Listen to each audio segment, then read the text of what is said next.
O volo fa fatalo fatu sa mo lo mai moanga le rivanga o le fia fina waiva minuti u te daily to live fa ele tautua fa wa wala Blue TV. Ba se por klam te te ya ba du fa volo tanto te o le fo fia fi. A so mo mo o masina no tolu le tu sanga. Lo ave lo se fulu male fa. Fa taile lo fo le tua. O le u fa no tato tu vai ile aso mo mo. E inisi o tato tangata. Mo ma pau me mai pa anga fo ia me se fo paulo manga fa ia ua to i tua apolima le soifua ua le tu vai le yaso ai le fa ititia le nganga fia ma le nganga me o le lotu fa tai le tua ia ua ia fa ia me sili o fo lo fa talo fa tu asia tal le vanga fia fi tau tua fa wa ma tau tua masani ia lungo pe au manga ngalu le ia le ala anta le Blue TV ia me so le nei por kalame fia ia ile to tele mai lava ile lawa sina se yo o mai ya ile manosi ya o se tatu buturu e o fo inisio tupulanga ma le lalo vaoa le tinifu faltalo fa sia tamo folo fantu le sofa mano malo Yesu Keriso o lo tatu li mo tatu faola o le na tongiola ma faola ia te oema ya o mafu ayo no tatu to e fesi la fa i lumo no ele o tu no awa sa si utila maulula o le utatou vatuli ma fata e pe o le tala ia sauruanga.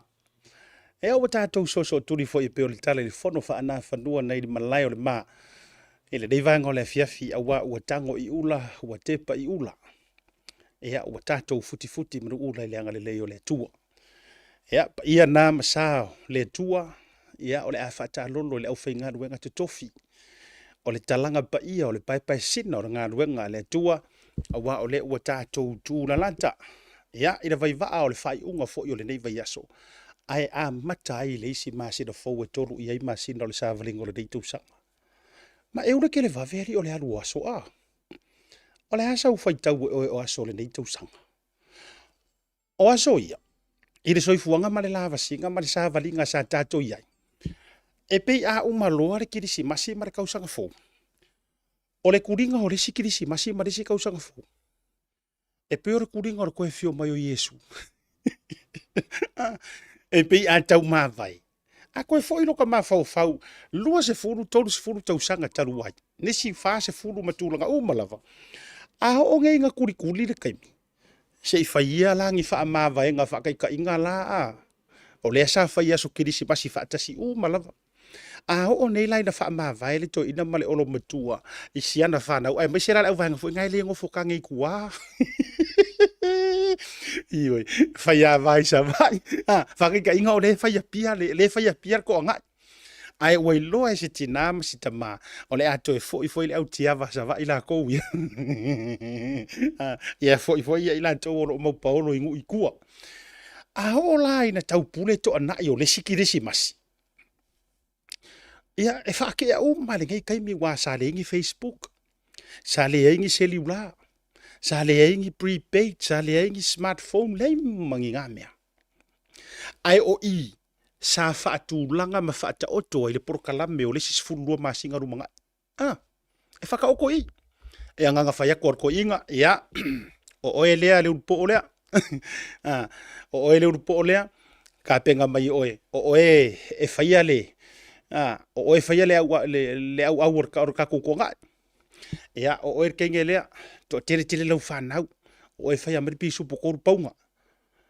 O e kufa i, o lea ua kufa i. Tō whinga mō le sisifunu rua masinga. Ia o ngā oro la ia lea, makangi ku i le langi. Po o aia koe wa aia fōringa i le sisifunu rua masinga. A o nei suinga o le soifuanga. Le aisenga sa or ka miki mako yo ila le aisenga nga tap pa ngo mai lo urungo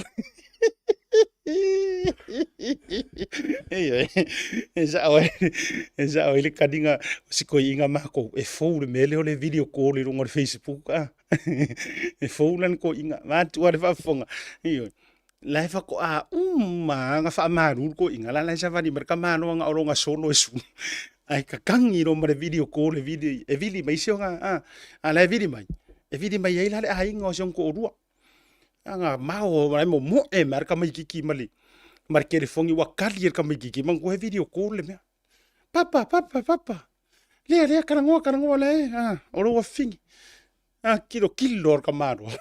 Wala, ola si ai, ko lai kari whakawhaka kilo ka maro, ala sa lai oso mo, ilonga whakabatu, anga lai video le lai oso mo, ilea kolonga, ai ko, ilonga whakawhaka, ilonga, homai, hei, oinga ku uola ai ko nunga i. Kape mele, oinga ku uola ai ko nunga ke fongi. Swing or so o tau le whanau. Ao tau loa ua sweet technology. Wha mala male yo kou maku. O le la ufa mari ko inga. O inga ku ua au le whakua umak waku. Mai whakua umunga uka ele rewa ku ua unor ke. Ia a ua tau awa kou mo mele winga ola ukala. E sere masau le o masau e kiri fongi. Ia. Ma lesi la vaenga. O le kau kiri whakaro wha eila o malo wha alo alungia. Maka ukia le malo. Ele ni whanga o le viafi. Au tato ia i le whaakaro wha. E whai atu la utala le nei. So le, o kou le fia video call mai. Se vea kumana ufukuanga so le. Mai kou ke video call mai li le level body. So le, au tau lo le tu te vili mai. I le taimi se se. Nei, tato, o le wha soa. So ia kou ke fia video call. Ia no mea nga, e maore kari a kore si. E maore kari a kore si. Ora kari mai la lore ia.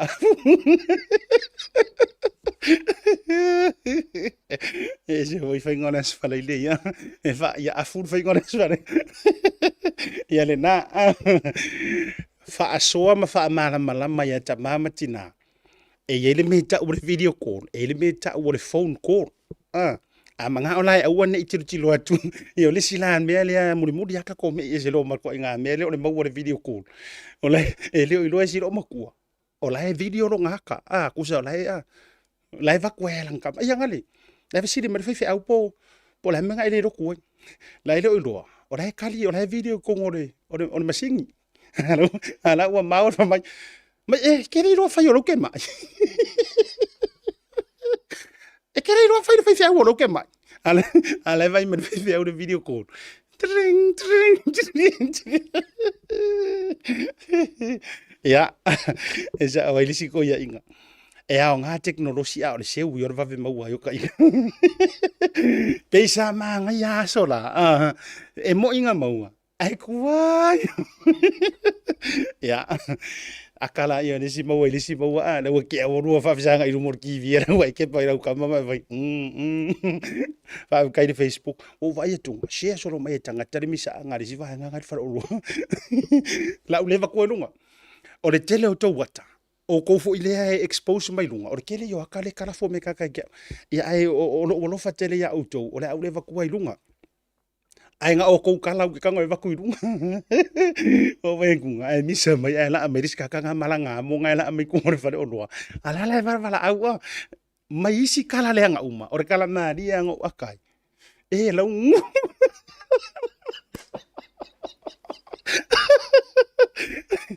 o joy mana tua i le fale i ko sko i ngopi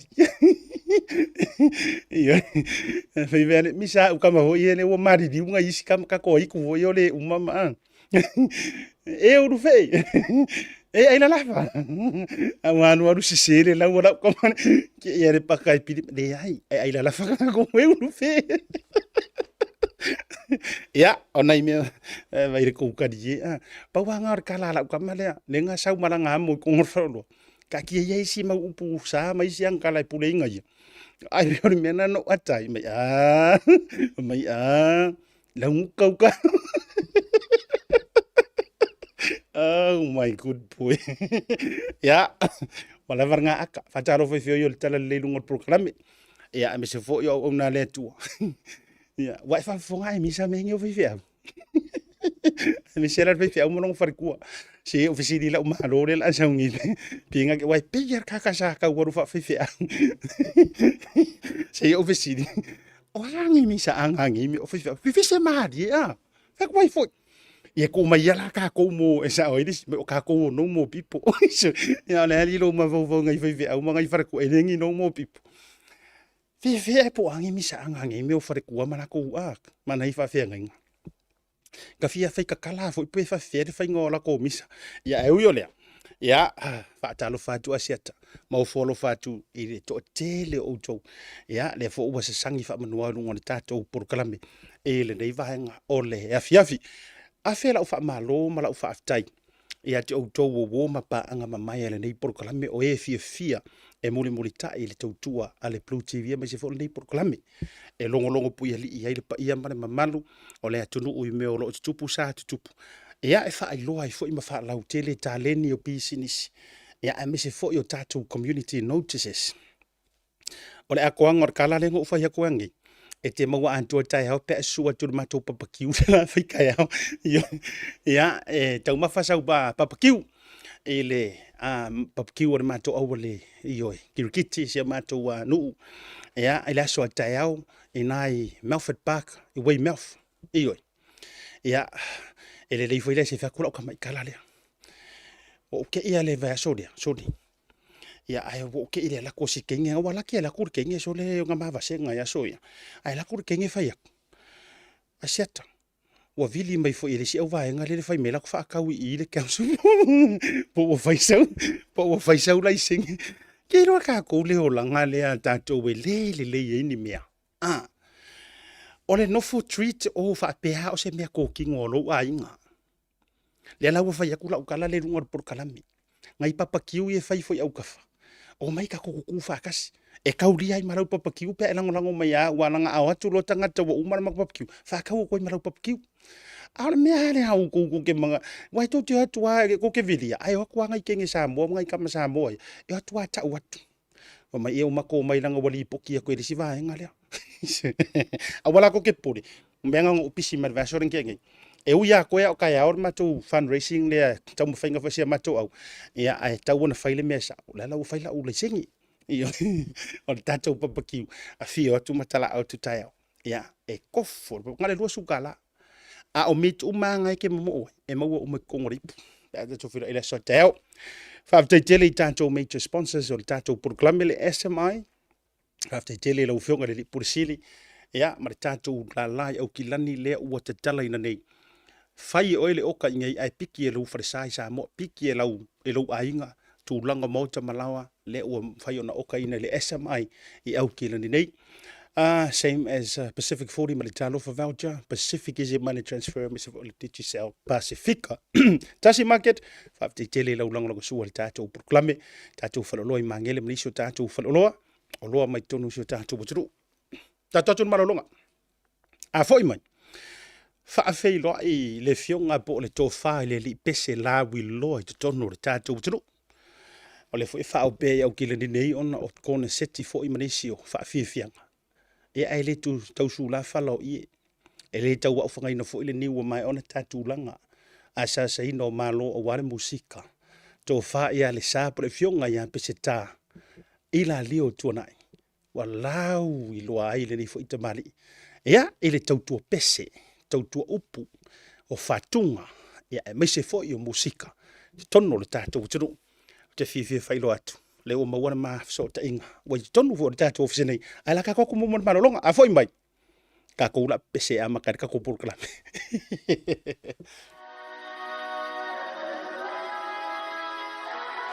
o le talawhivia mo e sa mo le anturu pele ua tatala ina nei au kilani ni usila mo le taimi mua le ofisa o le company le SMI ua mawhaia nei loa o na whaia oka mo mauta malawa raka te lea o wharisā ma whare te tele I si o tātou aturu o Samoa e tau lantu le lantu lanlai au kilani nei mo le fausia I no whale whaatotonga I no whale e te maua o malawa I le unanga a le SMI I mangele telefoni o lua tasi valulu o 5 pe te asia tu ila na tu si le faso le fitu Rainy Drive e mangele pe fa so ta ile fionga ia mayava Leslie Wolf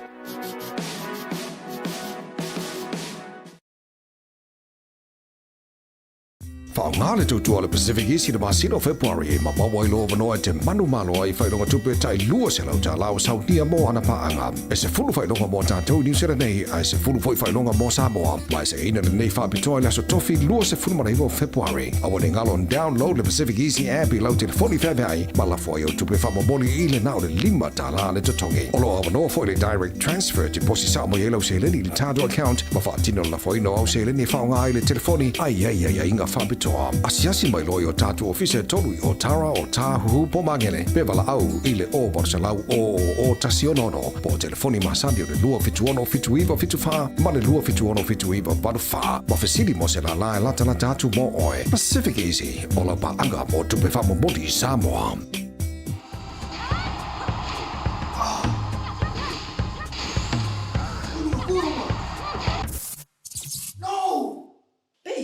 Uma que esposa. Salve, Marfia. Ai, ai.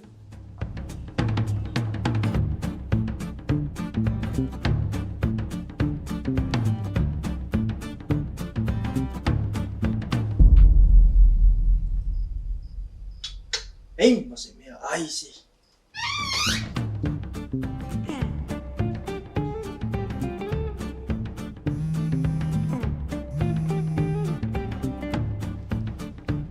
Halo, Anggo. Soli. Ora me ke manga o ruku ki ama ka proka la meri e ko viri mai. Olha se como. Se mas não tá falando chamar se tá bom. Ma pa wale or kai me ke ro hai ka umai or ka manga or ka me va ko i top up por pau. Ala me o ke umar nga pau. Fe fe heri po ina ro ia pau. Ia o moli. Fa o mi singa me se fa ka singa me ia o moli o manga. E fa ro le mai o se o kari. Elingi me fa o va por me ro ko o va yung. Iyo, ale la top up ko la kilo fai mai or me fai online e va ve ro fai. Le la ko pe ko munguli am kar po kala me. Ma alo ka u mai ka ko next to nga u fa pa wa uma ko mala ko maka mai. Fa o ngai la unga ngale al Pacific 40. Mal talo fa va. Wai lo. Ya boleh. Okay. Iya, lenga. Wai fa ro mai. Ia fa la ia la ngale la fai ku so maka mai show de fai la ko fa la u lo. Ia ma fa la ke le fai ngole o nga Pacific 40 mala ku ka fa va. Six. Dai ro. Le Pacific 40 iso se tafa o Samoa. O fa faingo fia nei nisi o nanga e pe o fa taunga. Pili o ka nga luenga manisi lava o loa mo Samoa. Asiasi nei loa le lato website mo fa nga inai le talofa voucher.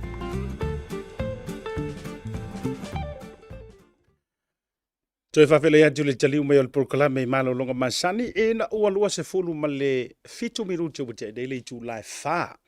E le tautua wha awa le Blue TV. Ame se le tātou proklame o le tautai ia. Ne fia fiuta fifia whailo atu. Ia, o le ua mamafuta ma le to ino o le musika. O le kangaka wha mai a pepe se whekangisi.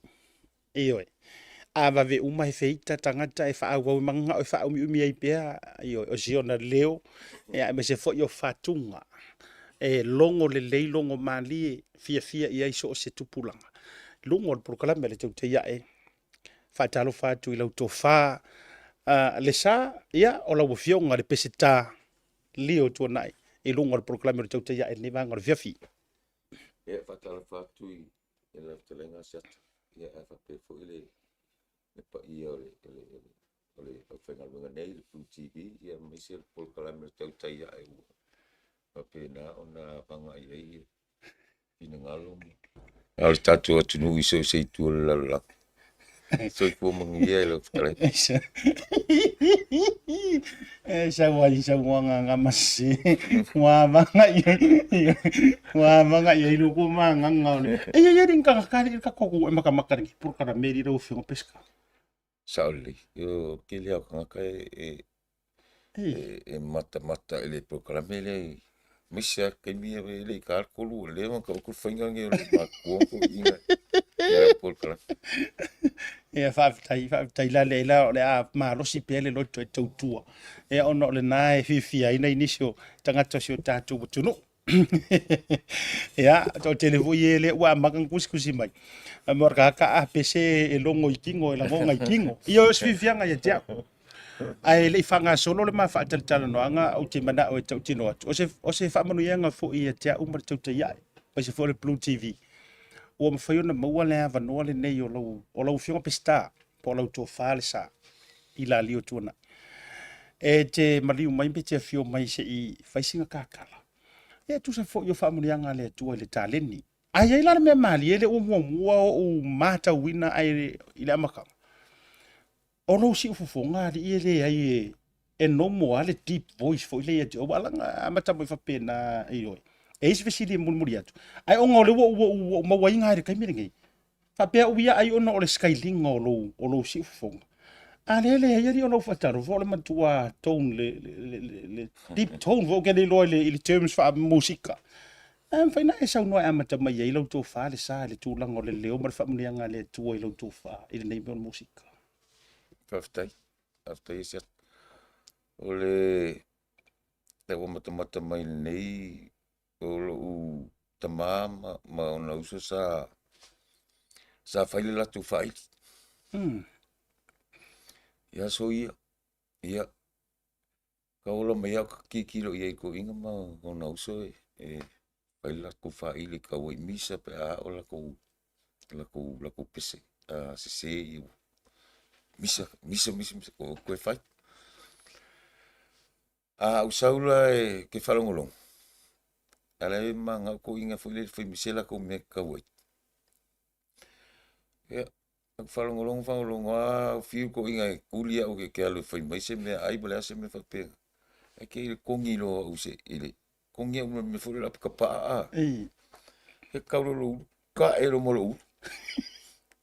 Ko lo al mela mga o ko inga ke alu whai meski, whai mesela ko me ka usami me whapega. Ia, alu le whai mai. Kilo loko whamelo ki ngā ramu. Ngai kokolo u. Ia ko i pia, mai. Ka whailu whakule ai, te whai mere whanga oi ko inga whai. Kua lako mai. Alu e kai mai au ki pira o sara lau solo i o. Kora ke alu mo salu, ma salu a. Ke alu mo le salu, pa mai se salu, ma le whale. Sa oi ma mea ngau, ko kam fulu foi ngai le. Ke ko umai la ngapa kipi, ya. Al me ka ua la wa umai la kipi, ya. Ola urula le, se lo ngai umalo fifi la ko pese e fai. Foko e angoi. Fai. Ya. O ingo inkalese le me. O fifi i fingo la ko pese fingo leo. Ya.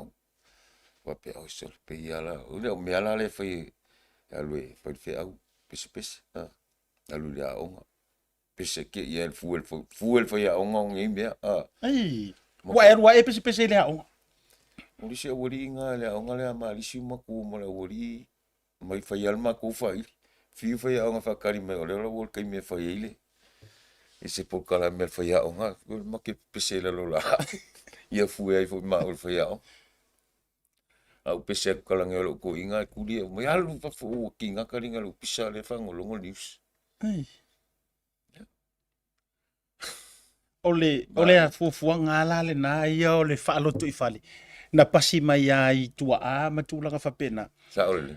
Ole ase kaimi o le tautoe ma natu o lau tō whara le sāpolo whengo Pesetā. Ole ase kaimi kongu o lau soifuanga pese breakthrough nga amatai loa pese urua i pese nga e whaia pe eise konga seki pe eise vae nga e whaia na e pese ima e whapea wei. Leila awa wala lea. Pe pese moments nga e shine mai e nga kaimi. E tautoe ma natu se urua i kaimi whapea nga. Perfect. Sa ole fiku ua makango kakai fight. Ona sa ili leo se si fo ile si vanaifi ma ta ina ia pese wa i ale si group nga o e o Japan. So ele se si o vai moso la sa fa ile le su nga se si kasi ka su askanga ka le leilang ka ki ka woi ka piki fo ile o walu ile ia ola ko lo piki ro ale grupe alu i apa pe ke minga le valu sfulu kasi va valu sfulu o walu lo i apa ia ola ku ka mo pese ngei ia mo kalu i menga o fai melo si vangifi mo ngai fi ile ngai fi ile si vafi e ko fa ngama me va ku fo ia mo sa pelu o sa pelu fo ia ka ki si vali sa pelu mai fo ile o so ia ki nganga fo ko ela via fa ia ko mu fa ia ia vai mai ka ia pangi vo mu ka lima o ia pangi fa ka mai vai la ngingi o ka lima ko se ia ko so me ko mu ngi si va ka Ia fai ia. Ia ka alo mai me ngal mu ia fa pe o ia ngalang o kamu. Pe o le vai kaunga se ata pe nga fsilingia. O le valu se fulunga o mamafa ke le lala walu fai show. Show me foi nga Polynesian show ia o walu e kong. Ko e waku ko e kai I kongo kalapu ia kungunga. Ia. A makamai ngā fo I mga kong kalake ngā vai kemi ka iongo ma singa fo I mai Samoa ka kai whaili. I muka koe al, koe fo I mai Samoa koe ka. Ia ua whaasosolo koe a whape ngā leo langa le musika ua ka inkalesi ele mea. Ua kausi elo ka inga, kausi eo ka mākua. Whai ei mea whale lokua. Ua whape o le aila o mea ngā mai lea kue le kosol muri. Mea lofal. O le mea lofal mea. Ia ele kaki kau fai fo ia o ku I ngisi o la ka whangau. Mankua la ka fuea ngel ka makiki ele ku wail whalong. Ngal kinga inga I o le kingol ka makiki. O whapelo le ai. Aola ngeal ka makiki mga o whak a mga o ska makiki se mea fia o ki kala o le leo. Sau ia kia. Ngai lolo ka ngoku fasiki nga inga. Airo ili loto. Airo ili mafu whak pa. Whak ia mga o se mea. Yo ka whairol kala fo ngale kala fo ale place ke ngere ka falongo ye ia mga se mea ku sa iria alwe su e pole fe ke mo wile mele ia fa yala ele mga se mea ia alwa le nga wa usi kanga ka fa pe ka nga olo fa nga fa ele ase se ka makiki ka wa nga olo ka makiki ki lo ka ma blong ki nga mele le fa follow ia pe ole o talatu lea Lono wenga la. Whaftai lau to farsa. O I la le kongeki o le side le pe ngoka ia ka ika ia ka ke o la pe o ke kilo o la tau wa le upu moni. Wa la nga muri ane o le uta na mo ta tara no ngai tele if you man program. O la o kala mongi ali o kukuila. Ba tu har fa fonga ma wana tu no. Pero foi le mai mo mai le sko akeli. Na nga ke va ko mengi e si le fa pe mai. So le kongeki la le ar ko nga fua inga pi sau I Hawaii ma America Samoa. Foi na fa so vanga le ilke. Ai tari mai. Se fa mo moklo fsiri le of yimga fsiri so ko. O le ale pese nga mua. O te longa le amakanga o lau musika pe sa usua pese aisi. O le ale vai tau na urua ikusi ai se pese. O le afo ile pese. O kau manga kua o le ase pese na mua kusia wa amakai loar kulanga o lau whakunga pese. Whaftai, peo na whai atu o le vai taule o le fitu. O ingango kusia I mua pese. O le kausangal nga. Sa ai o kongula le makongu I vai lima. Ai le awala ka ua o le ala o le alofa. Yo nga vai kai mel ku ipi o ka pu e vangal ku ipi ki kala ia pese ki kala me mi kulingi kulele nga pu ele lo por kala me ngai I tu ipi so nga vai kai mingal fik ngai mai lu sa fa ingola por kala me nga ole ala ole lo fa ila pese pe se fulu pese I koko kai mingem ko nga lo ka nga pese ole vai kai mi ole iva valu fasolo mai Bluwave paulo kai mingo mo kusia le mo pese record lo puelo okay oia ole si vai nga le ho ai pingi rungo le tu ai pima ke lo ai o mau ai la tau fa mau nga kai nga le lo pu ngo pese tu ipi vai kau nga kasi iva fiku val nga kai le nga ngo ui lo fa le pu pese kai pe iva kai mi le testa o te stala nga mua o aku lakus kama luanga ingo ya so fa ya pa a mai we pu e te sta pu e le por kala mem o mela na sole I ya pese yo ke ka o me ke mingi la se pese nga to mantuan nga kai le tau ave mal te mile de pese nga ka ole rosa la rosa mana ya ole e pese le fa mai tangata ai la fa fsile kuai A le haso na mafuanga na e tusi ai pe sere o kalangoa ia o le langi. Ke roe kasira ngā pese se lo fia ia.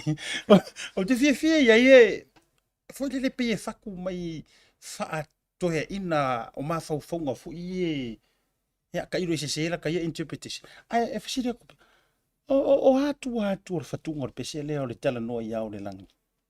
Faftai. Le pese le nga kusia le kausanga e Bluwave. Usivala i Taiwan. I sainga. O sainga. No lesi.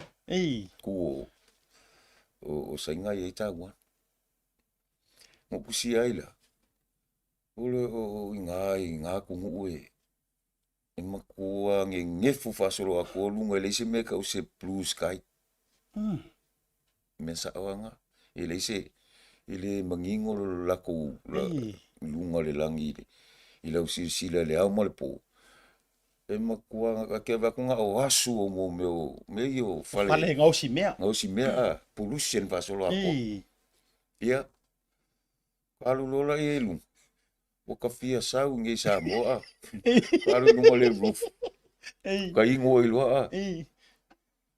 Ingo. Usa ngaka ingo mai le fiafi. O ka minga ngokole la. Pangolo kusi pesele. O ka fia sau. Ka ngaka uma le kaulo ka mafafau ka kelo fai. Ka maiki o la ka fanga. La ka ke kau ko kilo ku iau. Le o va pe au. Foi ku sole o fori nga yo ka ia ka ke misia. E o le wa va vala mai au le la. Le ku e o i la ka va ai I fai yo ka fai o ka kalo o ka ulu I Samoa. Le ka ke vai ko le ruange mai le. Me mai ka ke ma fau I wa ku o mai lunga yao ia. O inga le fa ngo le pese le tana no ia. Ku se kusi mai pese le afi. Sau ele valua po. E hao le. Ai umalo mole. Wa umai ngal kusinga le pes. Uso wa ku ngele o nga vo ile le po. Wa kilo ki wo misia sa mo folingo me ia. Kangi lo mole o nga. U fia sa o sa. Ia peo le kunga sa. Ma fau nga e mo oe. Watu mo ai no ulo toi. La se va sai foi. La se ka ko ku disi pesele an going. O pesele o tele no ele ileva. E uma ka ke o mai ka ko i ku.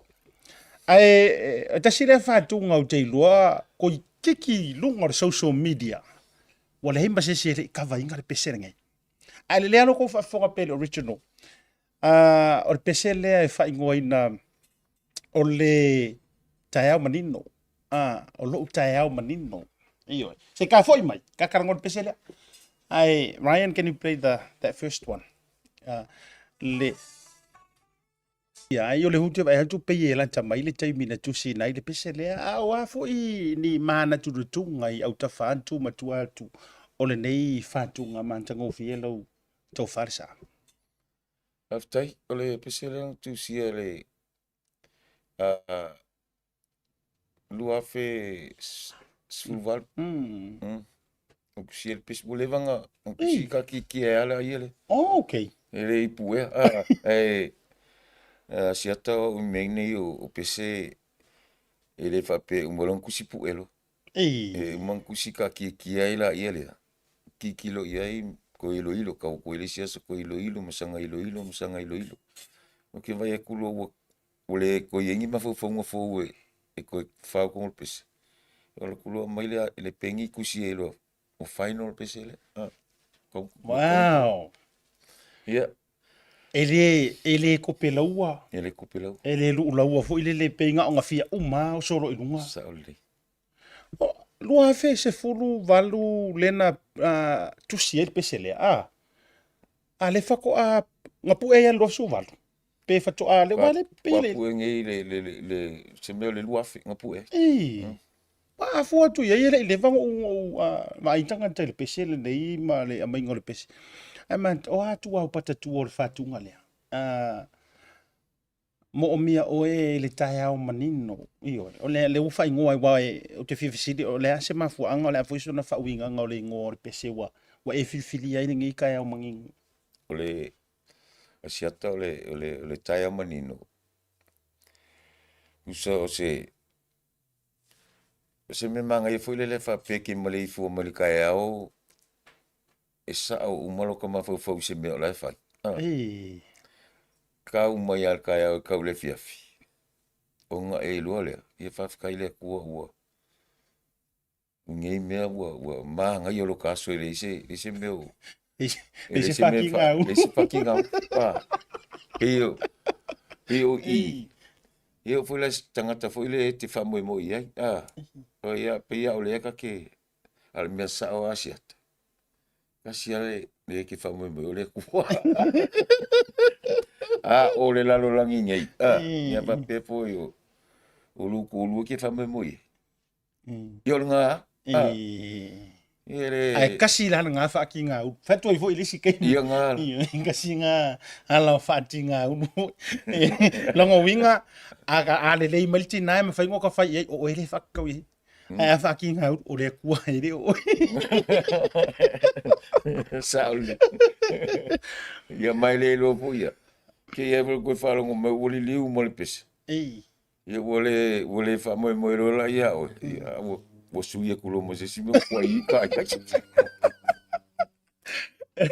Ai na sia ufatunga. A tai fatalo fatu ko o nge no ka ngaka ye ku mu runga ka por kalame. Le au fai tau fia fele o mai mo mai. Te leo isi nga mafuka o pe. Ale tai mire nei. La o sa fa ngai ma fa pia. Ore ka ngaka la le anga le pese le nga wa o menge i wo kalangoa le sa o ave taxi o ave pasi o kamangi sa kiri nga fa o popo au musika e su e kai ko iyo nga e di show ka so nga sa ave taxi mai lang kala yeke nga ma wa fa ka ma me ai mara ke nge nupi fa ma o lo papa paka fa ku ka usamira me ai ku me ai ki lo malau pese vele alo famoni nga o fai upor pese nga fa ea ia nga wo le kwa o ele sa now le lo famoni fai singa ukala tasi le pese o le matua popular if not one of the most popular song alau tu fa pro fi pesta fai nga ka fa makala ku singol pese le tai eu si le fia asiata ole peia o ia ole amakanga o loko langa pe fa pe wo faiso ko lua ka kilo foi le fanga uma se me ngai ole me mo muale e ka kaunga kama fa ye ia a fa ke fai poipo ia e fai poipo le kanga ka lo famo a fai fo ie o lo fanga u fa con ko mo ia o almenga ia wa for ka pike la mako karesia ka pike le masangi ka ola siri fifia oile tu ol kali la ka un kali ko miki ole tu ole lo fala vai e vol fa makalanga le ole lo fala vai ya a fai ele mongi se lo fo se si ko ke mafuka fakasi ia po kongole kalesia po lo ngu po lo ku ia e longa ke inkalisi se fala po po se lo ko le ke ia pel menga ngang kamanga koi si dia lo ka faisa o le lo fo moni ka ke mga o ia a fai foi la o le pese e fa winga I me fa penga ia nga kaunga kalu foi ka ke mafuka I kanga ka ke mafuka I lo fo e mongi lo la koro mongi le lo e pe le kule aset ese foi ele fai ngo uma fo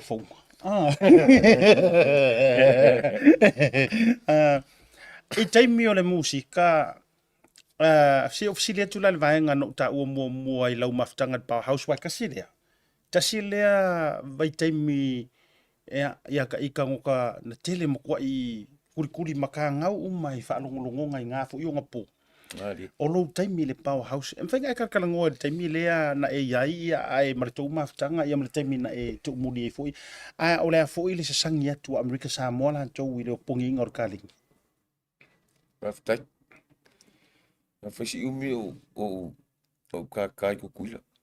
Ia el powerhouse foi le si me sa ia. Ia sa o pese foi sa pu e ngave kai minga sa pu e sa lu le ngol powerhouse. E lo ko foi i akako i polunga. O ko ma fo lo le ele angwang fa lu le group ni i a pese nga fa. Ia. Alu pe ka welo ngoma nga fa. Ai kele pese kusi nga kai mile il powerhouse. O kukuila fo il makua sapota kukuila i pese sa kusi fia i kanga request o kusi o nga fo ngo kusi ai male vi el vai lima le aka ko pia fo ile le vai lima wa fio ku e fa te alo fa skama fo pira parikeli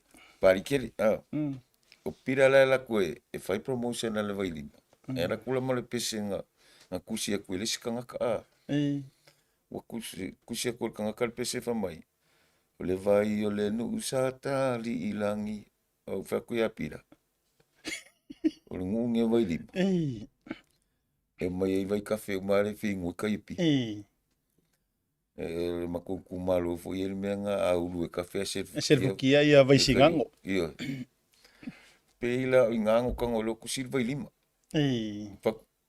o kele manga ko fa ngal pesenga langa ele ma ki kival ma ko ngu e de karkaria ilangi vai lima ia o vai lima o le ngol ma ko ngu lenga ngau kampangi el vai lima fai kala ma si ma ko ngu mai e lole i le ngol ngu fai ngol pia ale mo mai le pesenga ke sa ma o pira ele fica mali ka fili pese ale la kusia e lole pesenga al vai lima ngai le vai ka minga i el powerhouse e uso ku vai lima ai pe foi le le fie mala va ngal stein la ka wa e foi le kampangi stein la ka kongu pango o kulo foi le mala va nga manga o ke pe ko kusi se pes kusi lola ia le mal pesenga stein la ia ke lola siak lo poku ke ngofo o maululunga ku pia nga pia wa vai so uma e lima pia va ku vai lima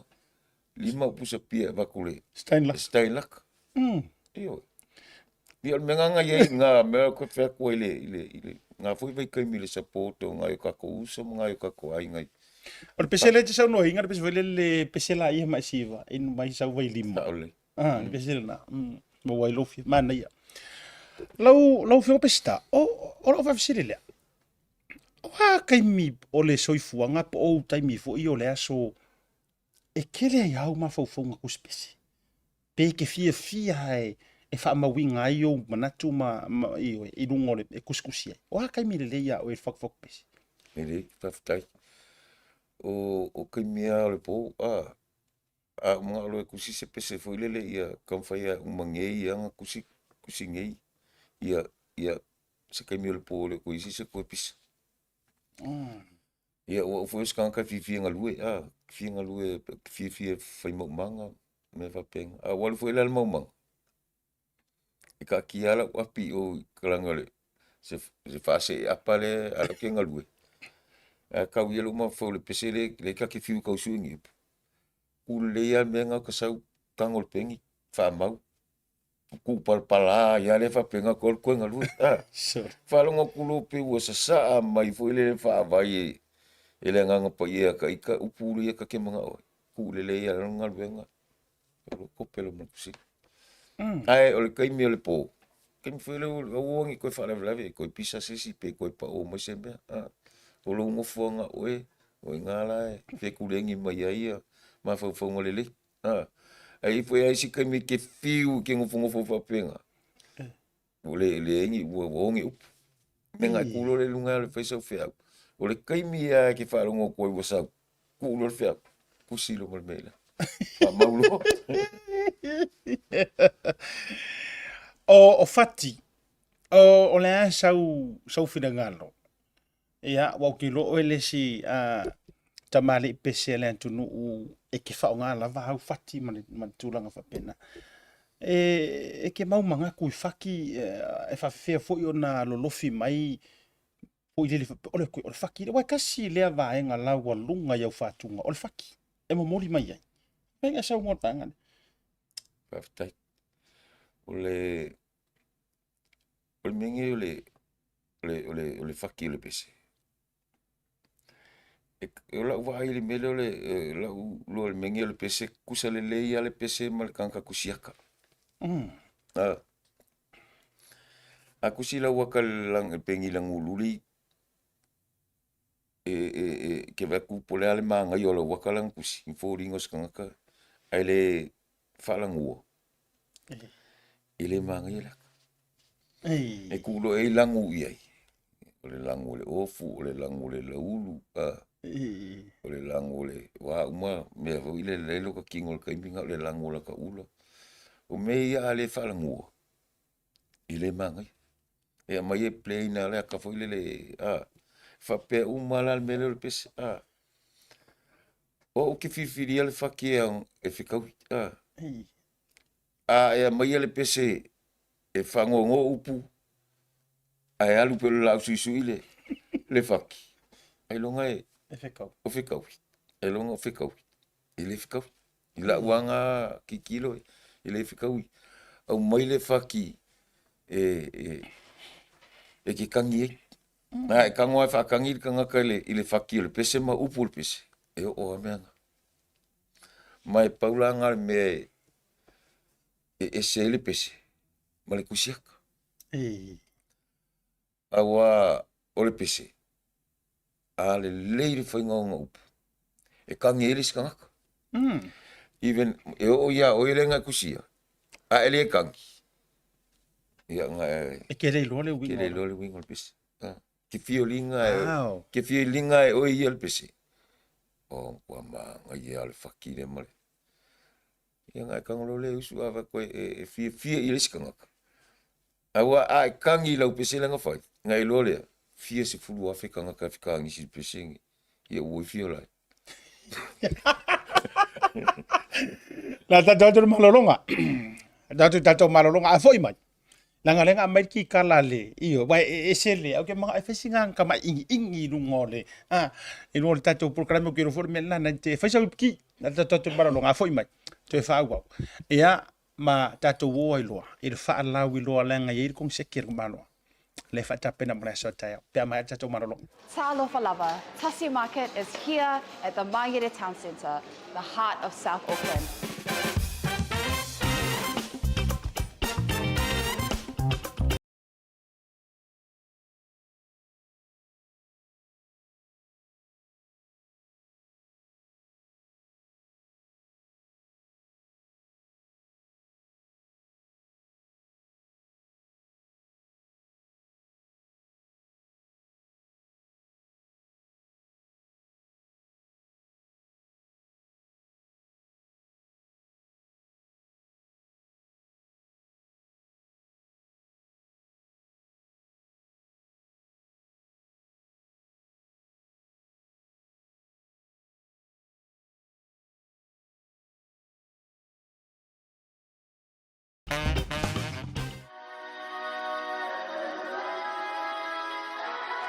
O le talavivia mo e sa mo le hanturu pele ua tatala nei au kilani ni usila mo le taimi mua le ofisa o le company le SMI ua mawhaia nei loa o na whaia oka mo mauta malawa raka te lea o whalisa ma whale titele i si o tātou o tiro i Samoa e tau lantu le lantu lai au kilani nei.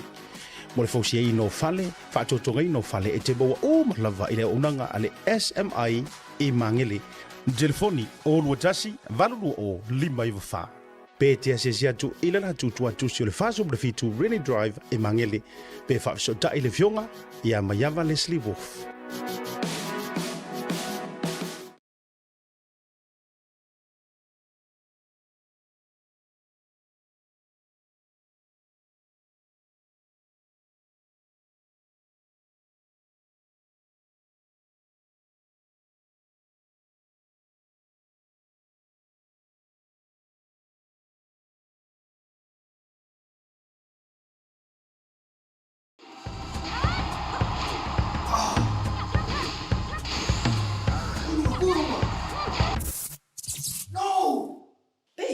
Uma que as fosse.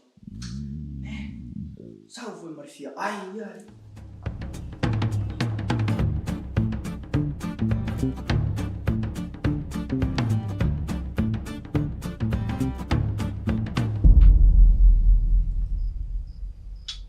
Ei, mas é minha. Ai, sim.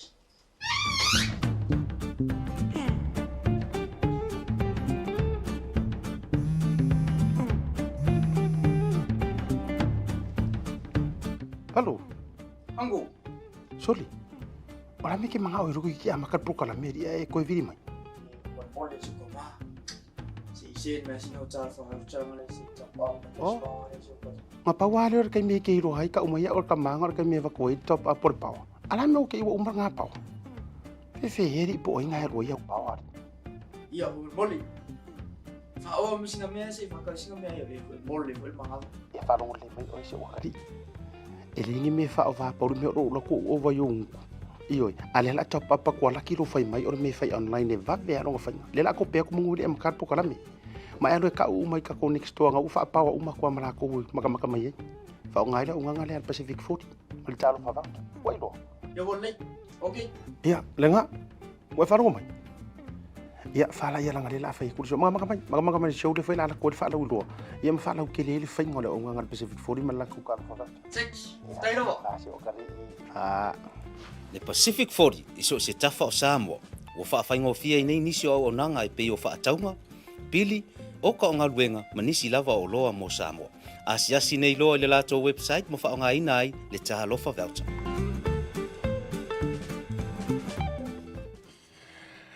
Toi va vele atu toi tali mo proclame no tato no i tu la lima ile dei vanga o le fia fia ma futai ma le fionga ya Pesetā Lesā Ilalio Tuanai. I lungo il proclame le tautai ya dei vanga o le afi. Ya o le tamale i foi ya i tura ko musika fatu pese me se foi la. Ai la lisi vaenga la wa lunga i le taleni ma me alofa le tua. O le tulanga le kitara i le taina o le piki ina ma tulanga fa pena. Ia o te lo po toe to tele ni sho to toe mai o to ina matutua le au matutua ia e pale fea ngai le lei male fionga ia Pesetā tulanga le musika le wa irau ki kala o le ai kau maua i i fafa tala le matangi e iai lau pese fou ta tala i le aso ta o mo lolea o ko ke pole vakula information si lunga ma fai tatou fa lau lo mo na so ta ia e to tule nei va no lau fionga Pesetā. Ya pe ma fai vona e fa ilo ia sina vaenga o lau pese fou. Ya a mese fo se fatunga. Ya wa fo le fa fonga ba wa tato tu le vanga fia. Na ptai siat. Ia. Ia le fa la ulo pese. Avec All la lua.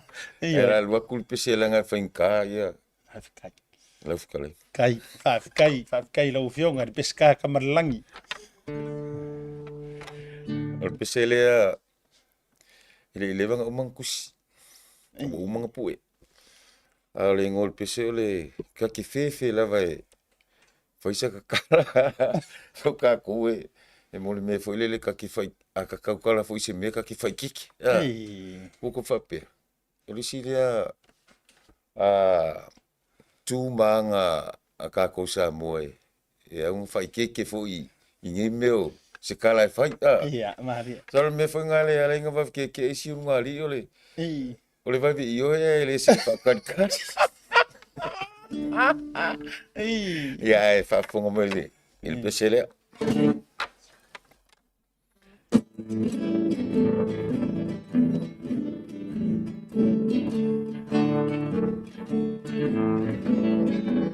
Sofia pa ia makusi mai oe yung lima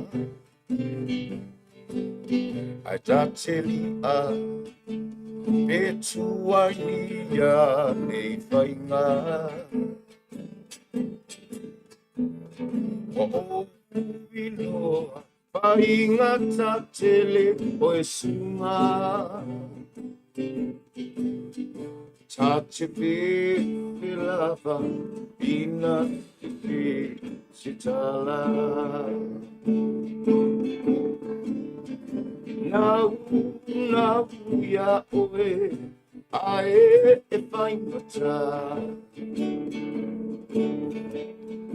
le I o mai le manatu le boa Tawhia te ia ne o e puhia ita I o lima I touch it te lava ina se tala touch it te lava ina se tala Ai, sale. E tante fefe lava ina se tala. Mau antua I matangata.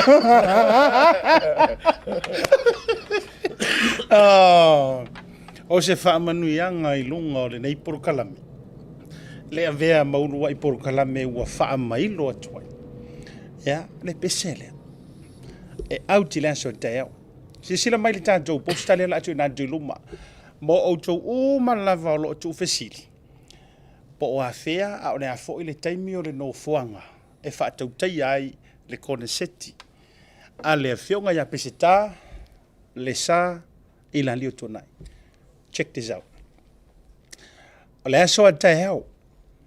E le fale whaafia. A le fia band I Papatoetoe.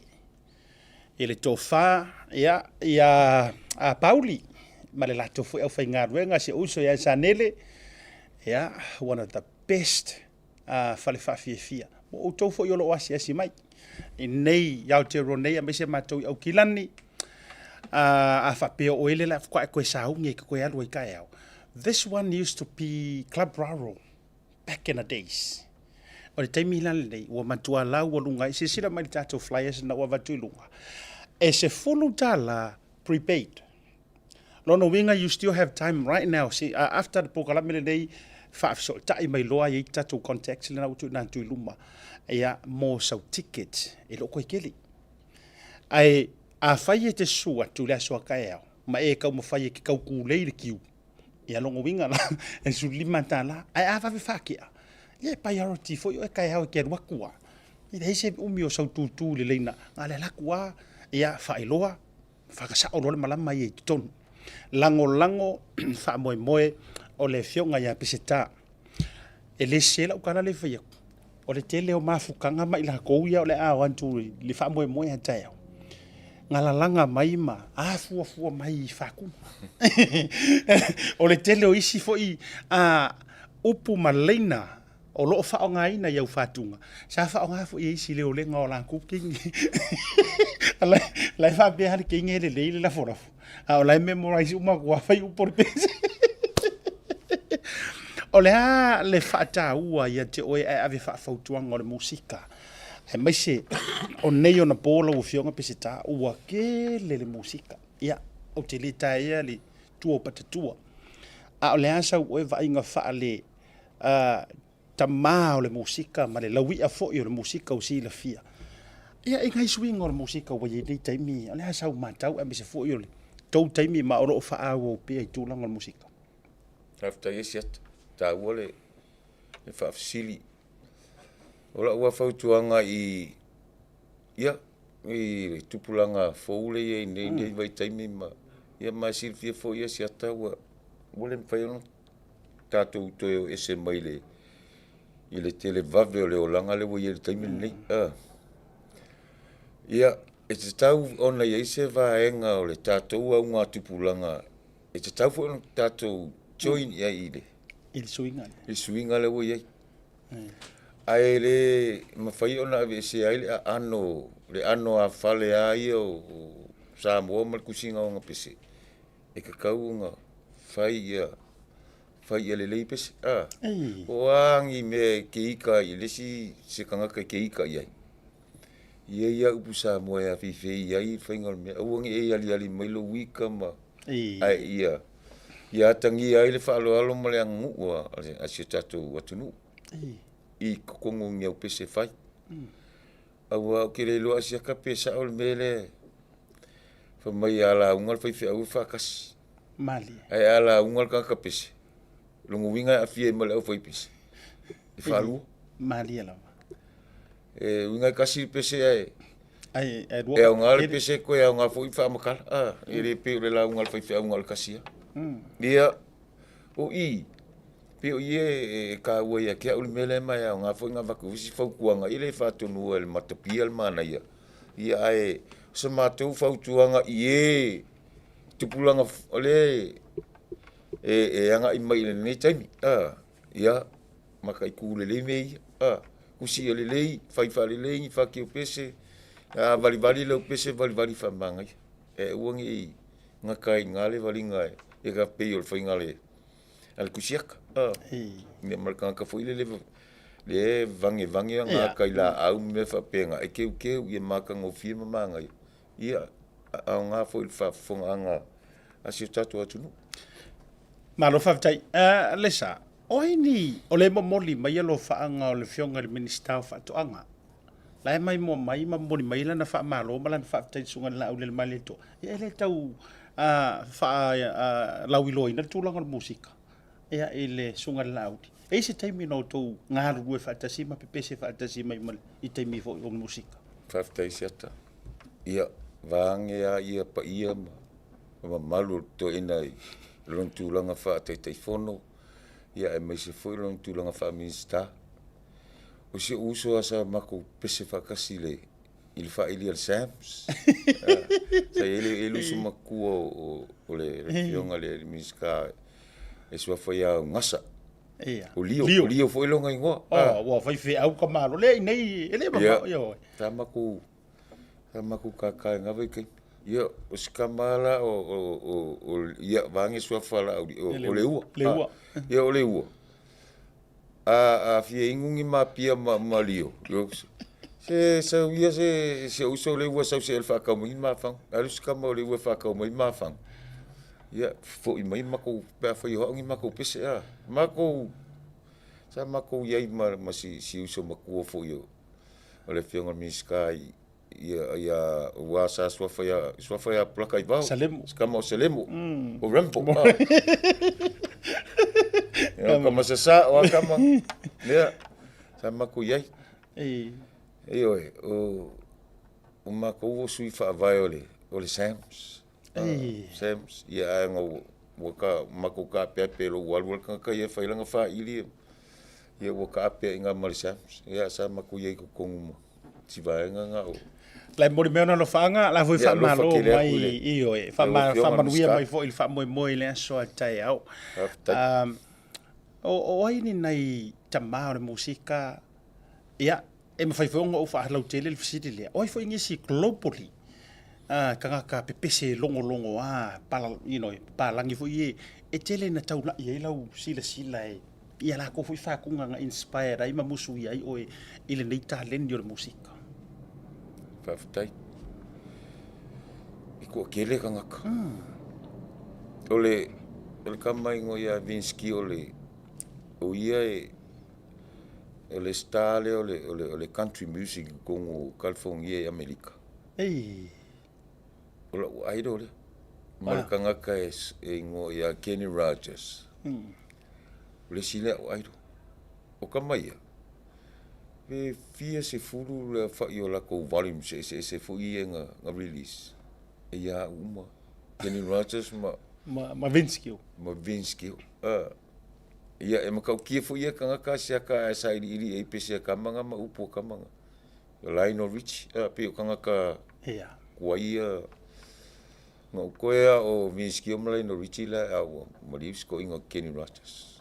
Ia a o kakau ia sa mua vo inga voi kaimi. Ia pe sko inga o alpaki ia. O le pengi inga o kia fau. O risile kanga e sero fia i kusinga o nga pese o upu o le kaanga. O ke whaingoa ngai ko inga le o se kaukai e maka palpala. Kalofai. O ngā o langa ngā lua i pese. E mātango fia le whaingoa pese koi. Pepe a kangi ko inga pe au sungia ngā pese fo i e love song. Ma ngā ia kele ia masi e fo isi ko inga sa fo i alfa ilinga le kukama.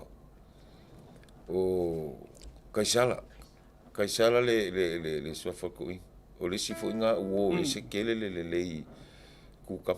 o foi la ko pese sel ma ngai ia faso solo mai ai si vai ngala le ku pulanga ma ko le si vai ngai fafo ma fale manga yo uso ke ma ia mai se foi se uso ia lale ia punia lava ia pe o voli ia wa kafia compete wa kafia ola kau vai fa lo ngokungole kau va mai kamai ma ku lua ia pe o kau vanga voli ia pe o inganga fa Sofia e foi makaika kake ke lua ko makaika e sau fe kau makama wil kavika o ye le ula la se si kamanga fe ka kamanga o leo o wili ta vita ia ngai kamai o Jerome Gray o liva va ai male le pen for le tustala pen o maua ngai kama o Lyle Moose o le si kamanga o tele whaalongo e fo ila vau tira ulo po toe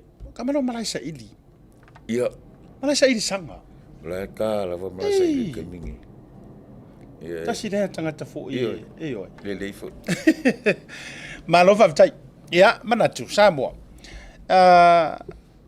la kasi spese kasia ele vanga na fiafi o ai company e so ni mo foi never no fa la wiloa ia ma fa ftai fo e fa ma pu ele nga fa ftai ila to tu fa tasia lo concept wala so tai o lo fiong pista fa ftai siata mo foi never no mo le to ile nga fa ftai ile company wa ila to nei o lo lango ina nei fa mo ila so tai o le sunga le pule ma le fa ngal benga le oceanic cars i manurewa ia mule tful faftaile ile afionga ya pesta savea ia male por Lambie le tano ava ia le radio Samoa ia molifo ile ngal faftaile ile uso ya sanele telinga ya Pauli male Fifi Records ia male le ai me se fo ile fa ile Fifi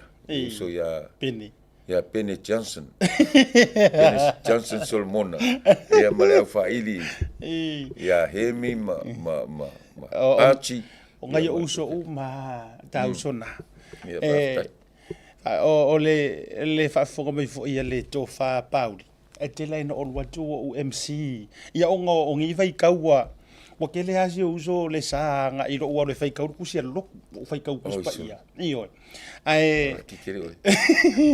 ai le tu u ai le nga fa aftetele le fa fonga me voltelo le au musika Pinati Williams mo to telo ilanto le fa fonga mai lungo le tatu por kalami ma ele tawilo le lango sua ale malu lo telo le atu to atele ilanto le am fa afia o le address le na to tu foi lungo Ryan tatu postale don't forget le concerti le la soanta yao Fia band fa fia foi DJ awa foi le lima no fa boy moe sa tongi sa ma fa limoni lo walo fa moni ile soanta yao ile taimi masani tala foi el tatu fale pe yo le ivanga se fulu se mai ala foi prepaid fa so tatu contact nai lungo tatu flyers e se fulu talala ko se ko ngofie fa tai le fionga Pesetā ile fa so ino lana taleni mo matato wala o ko inga ye le ko ngofie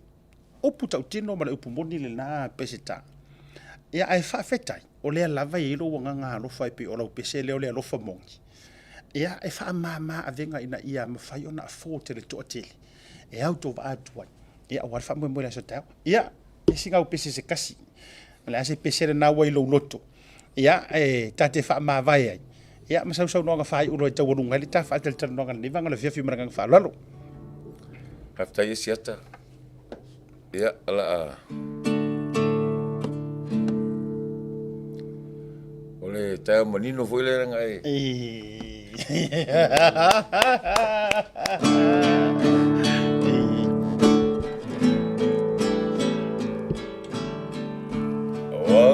mai Lesā malu ola wangoto atu tasi lava lo fa moe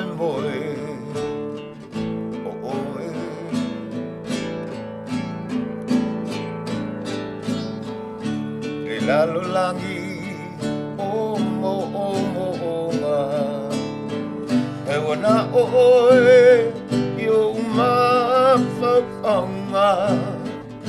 au lava lo whaamboe moe oe e mo o mia oe o lo utai ao manino e mo o mia oe e a vai lo utino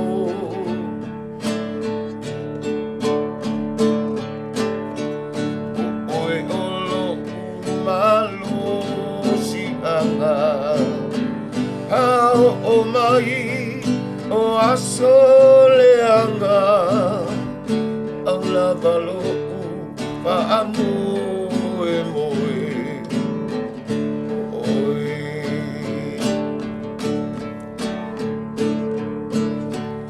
au lava lo pa amoe moe oe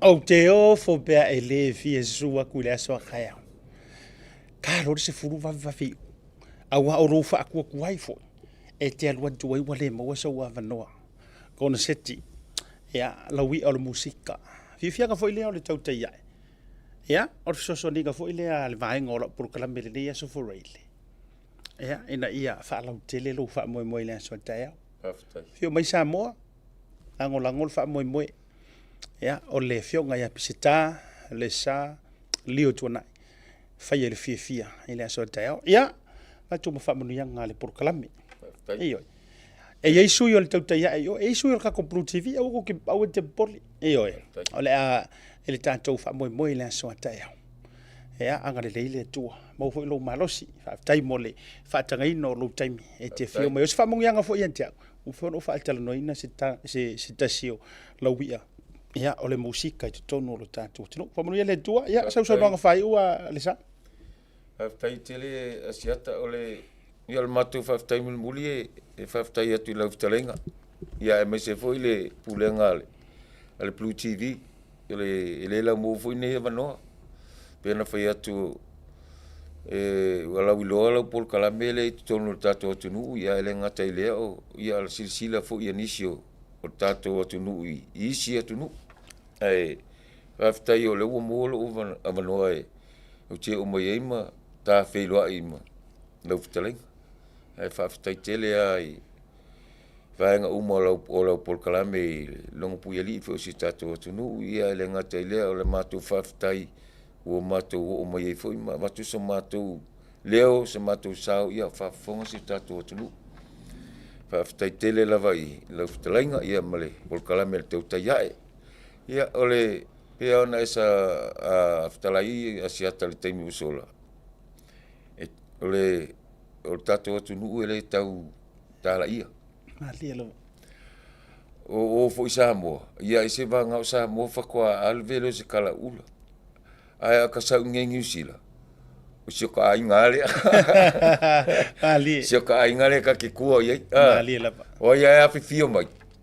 Ka ko wewa kai au. Nela mako kam fai fo i se me ngaka ile mako fa fifia. Mako wale winga ole. Ole fa fifia. Ma usu pese.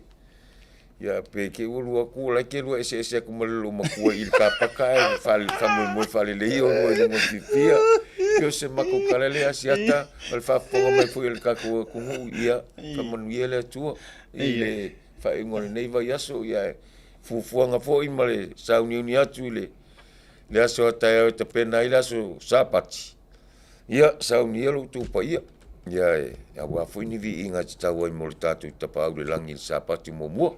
Ia, whaftai tele a siat. Whaftai, ia, e ila o pese lea wa afar kusinga. A o pese whaleanganga. Ai, wo manantu a umaloa. Ngo kangole vaku i lau fionga. Ne whafonga le, lau ke ngaru e le pese. Banga eke. Iyo, o a o te fia e tusi solo. ia e whaonga ai ia le anga nuu ma tūlanga Mari. whao nei a o se whaki la ma se whaapese ngora ngapese e mantua ma mau a la mani mawhau ai wa umanatu ia se uma pasi au ke kisira sila ia Kai. ia a tonu e leilo po sa urua i whatunga 5 whaaleanga ngalea Ni, iyo se whaaleo mai ipe manga ia fo ila le vai sa ore le. ia te taria ina le Kua se lau pese. ia nana ia to va fonga sa mo fira ila sa taia fa mo mo o le fionga pesta Lesā Ilalio Tuanai te toto marolonga a foi mai singa vai ngor ka ku fa soa ka ku ka pe foi la ia langa bu fi sa ungi foi ia uia mo fa mo mo le fionga ya pesta pe mai marolonga o le talavivia mo e sa mo le anturu pele ua tatala ina nei au kilani ni usila mo le taimi mo mua le ofisa o le company le SMI ua mawhaia nei loa o na whaia oka mo mauta malawa raka te lea o whalisa ma whale titele i si o tātou o turu i Samoa e tau lantu le lantu lanai au kilani nei. Mo le fausia i no whale, whaatotonga i no whale e te maua o malawa i le unanga a le SMI i mangele. Telefoni o lua tasi, valulu o 5 Pe te asesi atu i le natu tua tusi o le faso mre fitu Rainy Drive i mangele. Pe whaafiso ta i le fionga i a Mayava Leslie Wolf.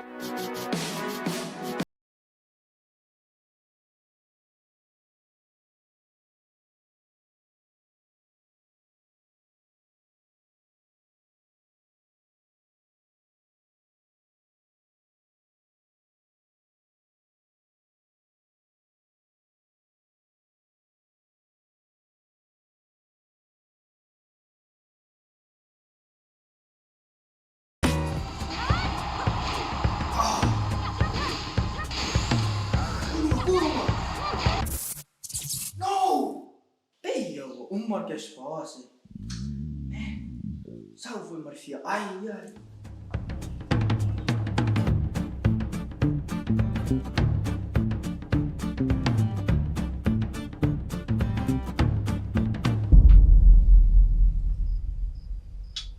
Ei, mas é minha. Ai, sim.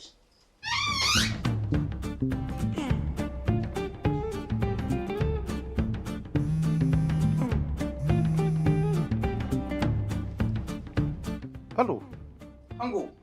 soli. Ora me ke manga o ruku ki amakat pro kala meri e ko viri mai. Olha isso como é. Se mas não tá falando chama se tá bom. Ma pawale or kai me ke ro hai ka umai or ka manga or ka me va ko top up por pau. Ala me o ke o umra nga pau. Fe heri po inga ro ia pau. Ia o moli.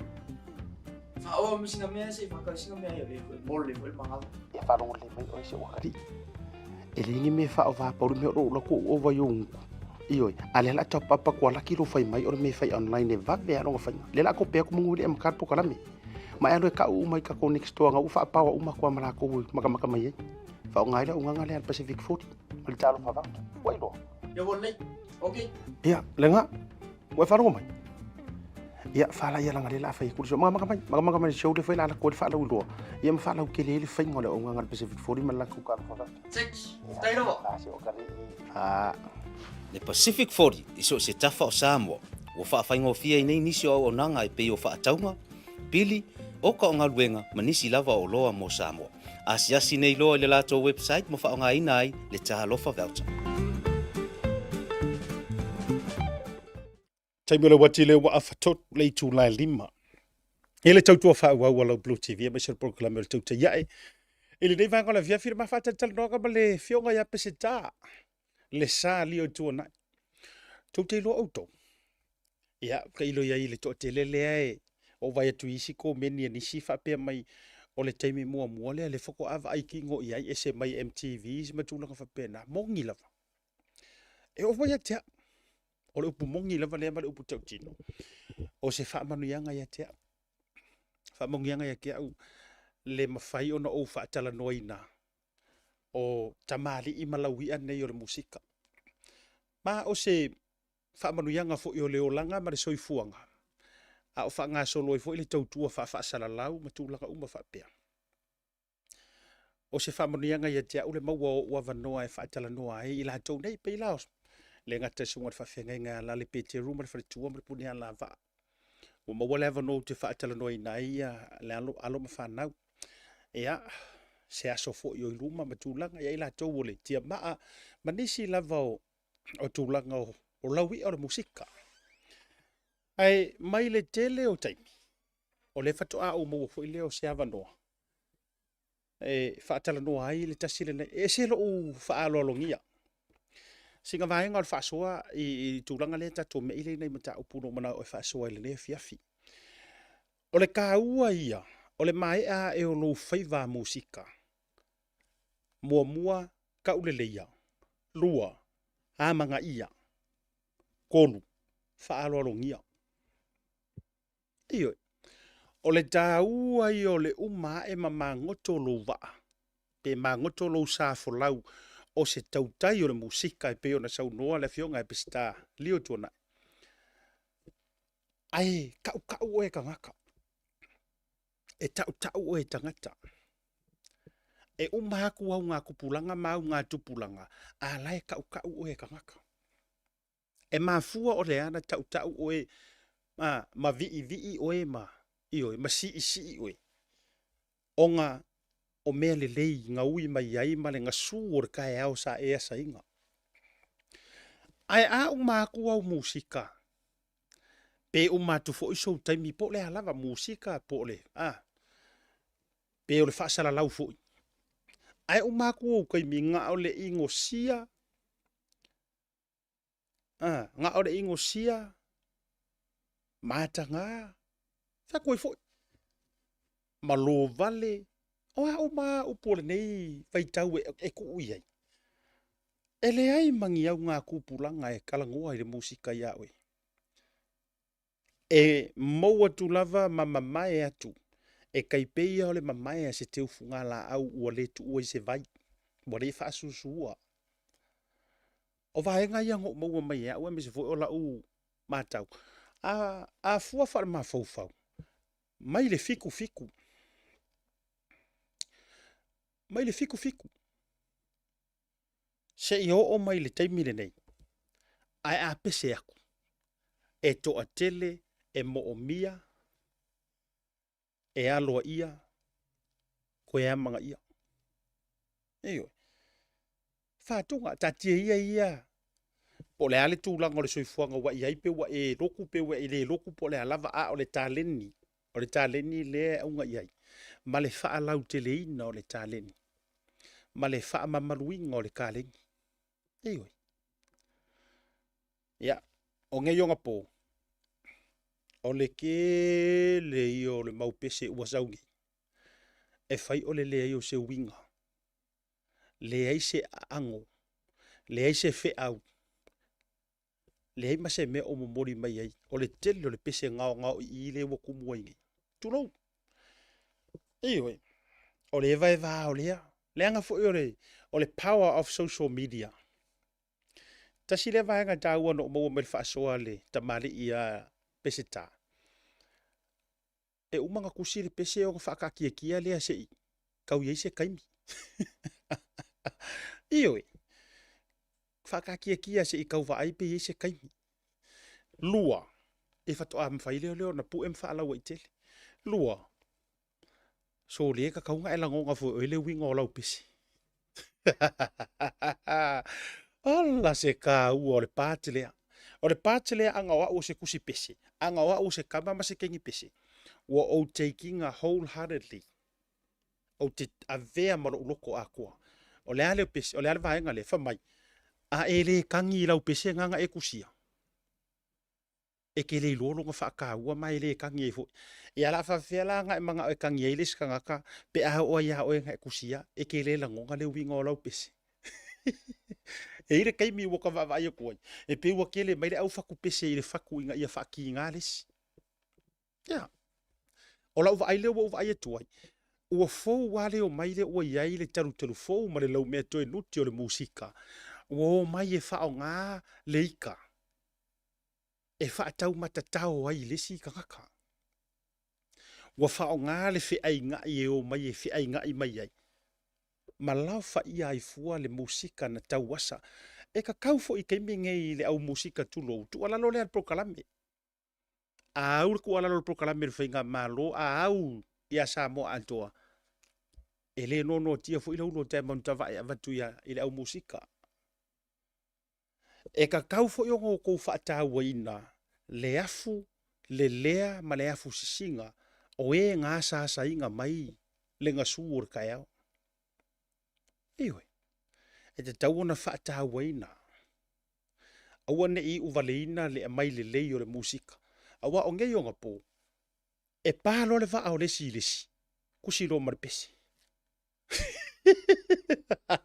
ia e palo le va o le silisi fakulo marpesi ai manga e fa o ngar pese mo e tui ai ia umanga ku yaku ko e kusi mai ele sire kari ko e kui mai ua fai ai manei fe tui ia inga le musika ia ola ukala nga na tele i fuala ia lea ia masati ai tamali anga matulanga fa pena ia a o le mana ia ai se vaenga ka ua ia ke u fa karangonga nge o le vaenga le ia e la ngona mua lau pese o nga pese la ia le ia fa mangu ia le tua ia auto uma le au fatu pese a wane o tou na tia le taleni ai fo i kangaka nga mai ele ku o langa me alofa ai fo ile si fo ile le io o ke manga ku ai si sau no anga sia mato fai fe au ele o la unga uma la unga i lunga pule la io ele o fa so uma ki fa pe e ke si la fia lore upu le ku fa pe lore wa anga va ai fo i lunga pule la ale ai e ele si tai me mana ia lau fa so ai me o ingu nga ki io e fa so fo ele o lunga pule la e foi la o pese e ele tai mi a wa mana ia lau pese ia me pi o lo leo e o nga mo pese ngolo ku ko a inga ia fiafi me pi o lau pese o nga fa mo nga ngai ka mai ki ka fa mo fa tu ai foi e se ai ne te o e fa pe ma we o le mahanga ia io la upese la upunga loi lunga pu esa upese iyo nga esa weila ia au mai lo leo e fa mo ai pepe ia po no leo foi ka nga upese ko lo ko la fiafi ia po no leo foi sa maur ka mi tulo e te fa malu er ko vai ka ele ma e pese e ia era ngata foi le po lo wa leo o le leo e pese I mo ingunga iyo a le mele o ia ri totere sole wa makanga o si ti pese ia leo ni au to vai nei le aido se fa kula kala le ta warunga ko ile va nga le musika a to vai nei le por ile por kala mele le aido e nga le fa fonga mai o to ia fi musika le total folo fa ko a to vai nei le aido a i fonga ile o pese fo ile ka mai ki kala ka mai ki amerika fo nga makenge ki e ka mai ki kala a fesile ko ngi ka fa masingo fo ile lo Simon wailong ofia Simon le kakang fa kau pizza mar kakang afisida ngai Simon po le au fam singo foi how long have you been doing music a ko fa fonga ngai kalia kanga ka ye isir ko kelele ye for my all my life I've been doing music afisidi ai se hanga le va fe pop up ngai kanga le anga sa la fila fia ia sa la fila fia ia si kama ifale o langa pese sa la fila fia ia si kama ifale ainga a fa ia ro ko finga or kama ifale ainga nga ke pese ia mor nga kai mi pa wa nga kai mi nga pese nga nga fale ainga e ia le taimi e elevate o e masi ki ai o le akua I ro kai mi sa al mele o kupungai ku so lo leo marau ka lengi nga va ko ke e ke pese mua I lumor fale o lofu I le marau kingi pusa e kaka ama a le wa vave ia ngai ama ia lumor social media o le vave na e saule ama ia ma upu matala e pi te nau e fia e lau o le kele o le sika ngaka le ia ke mingi e mana o yo mai ama inga nganga fo io nganga fa me fa e nganga ia wa fo nga me ele roka kaukara sa o nganga fa sa mo sa e le lo fa alo I le nganga ai manga o fa e nganga o angi nganga fa o le e o ngana ia sa mo o le vanga o le vana ta auto ai iska ka pi e ka ai fai mai se fasi upu vo ile ma se fasi le nga wa ai ngai ka mo fai lo le ke sa we o mai mau fai upu ai iyo ya fautuanga na mole ila tau fo la musika ya wone ngalo ia le whamoe fo i o le tamali, le whionga Pesetā. O le tūlanga o le i Samoa, me se fo i o nei vaenga sa tātou. Ia, whaasoa i fo. Ia, le proklame sa o vai tuai. Pero ia proklame a Amerika. O le Songwriter Lesā Pesetā e le mai Amerika. Sa whaatara no aila ma se tasi fo i o tamali i tono si o mātou watunu, whionga whea tupa. Sa o vai tuai la au whaise ko meni le tangata la ule ta ua lona suafa. Ai, o le ko mengi le hai whaapea longa whainga. E pei e atangia mai fo i le tau mai ai i le ko mengi raka aka lea. O se saungoanga lea le whionga raka mai kai pāle mia. Pei fōringa mai e whaapea. E whaianga i le taitai whono po le whionga le minister o whaatoanga.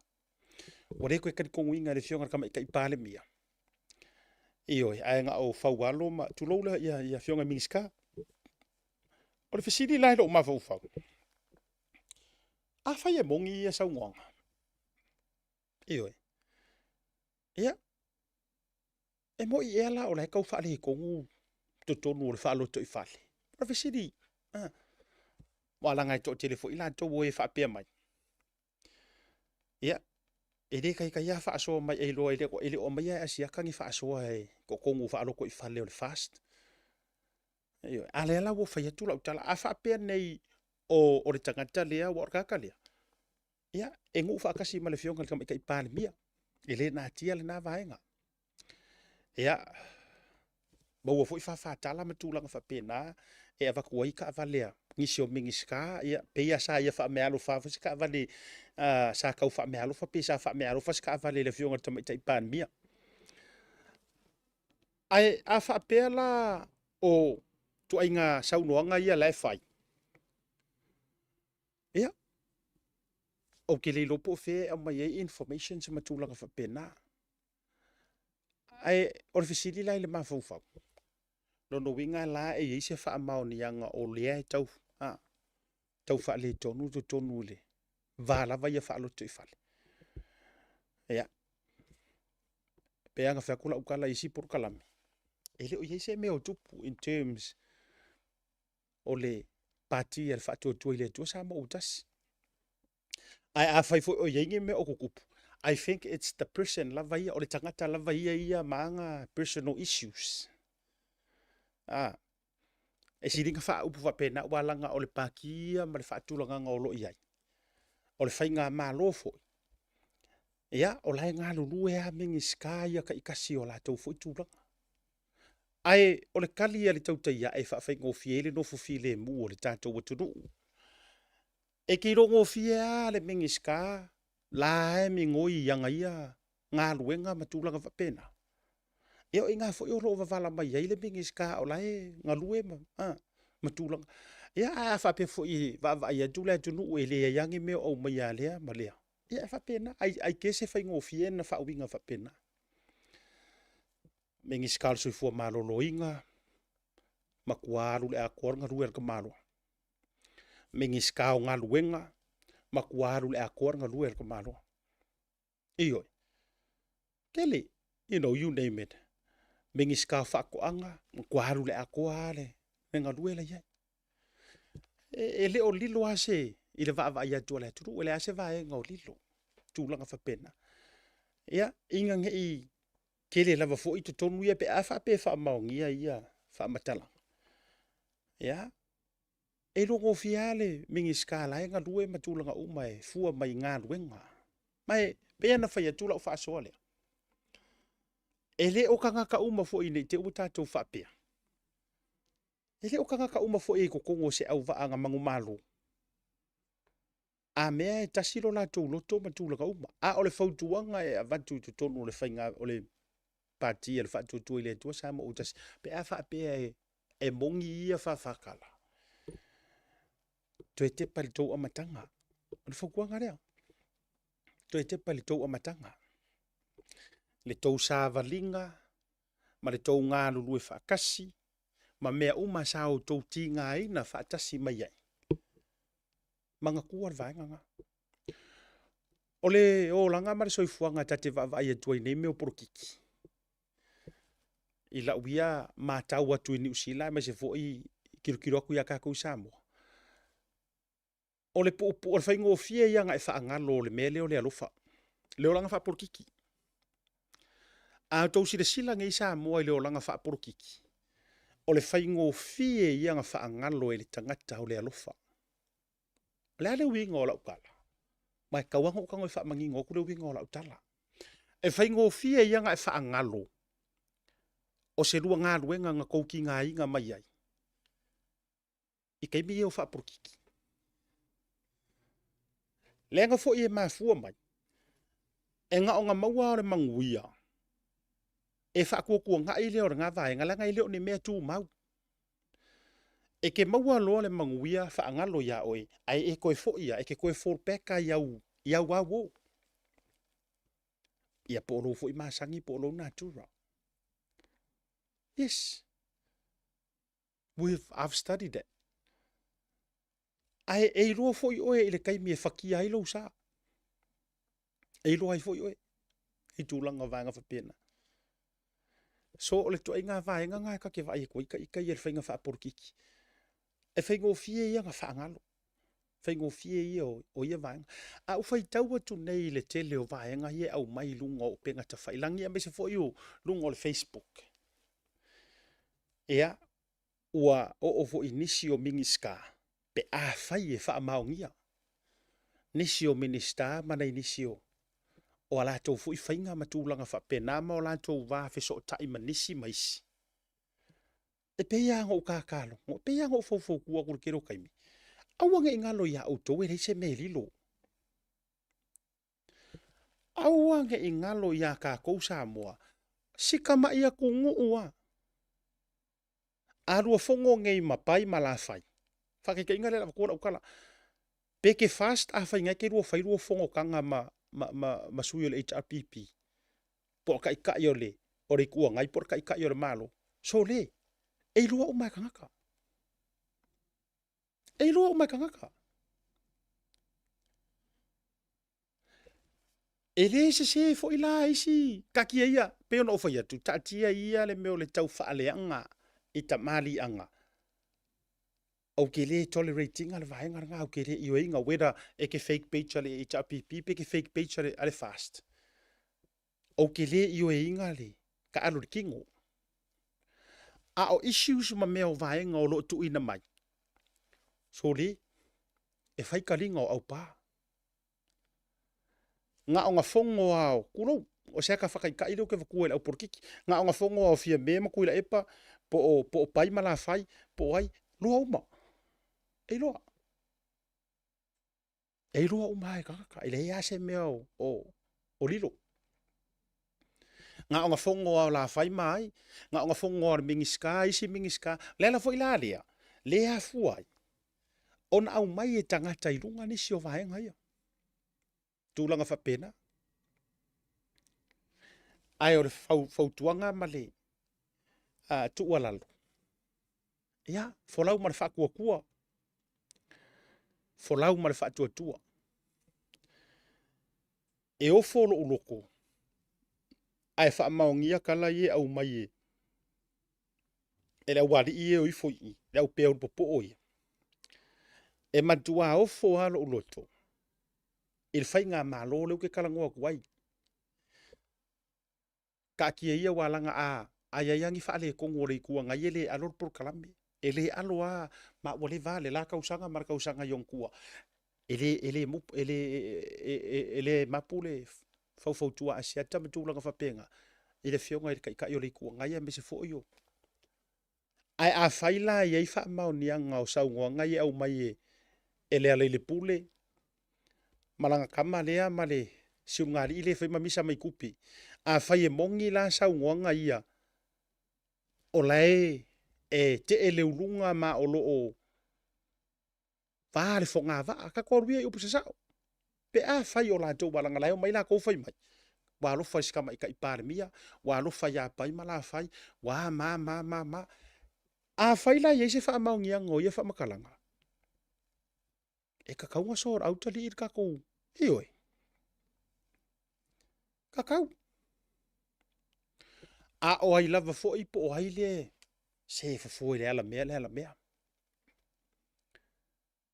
E fo le ala mea. Ioi. Fo lau ma le wha kua.